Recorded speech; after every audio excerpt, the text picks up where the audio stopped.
bosanskom kantonu ima selo Bruha, Bukovica.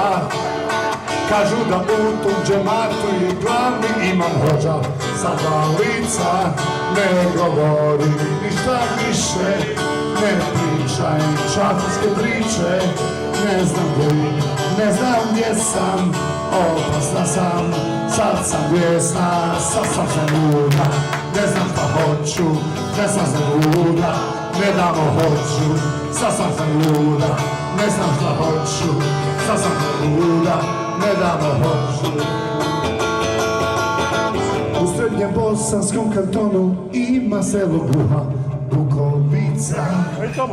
U tom džematu kažu da je glavni imam hođa sa dva lica. Ne govori ništa više, ne pričaj čafirske priče. Ne znam gdje sam, opasna sam, sad sam bijesna, sad sam zaluda. Ne znam šta hoću, sad sam zaluda, ne damo hoću, sad sam zaluda. Ne znam šta hoću, sad sam zaluda, ne damo hoću.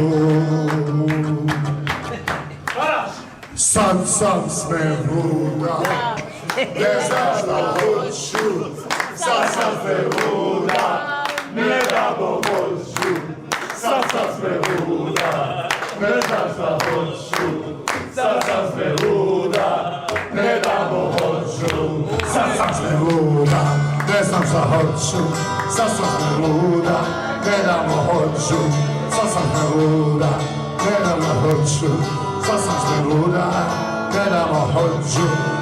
Meni je glavotvor, bez špice to nema emisije. Pa što je ovaj ne mijenja? 8 godina jedna špica. Kad si čuo emisija ima jednu emisiju špicu 8 godina?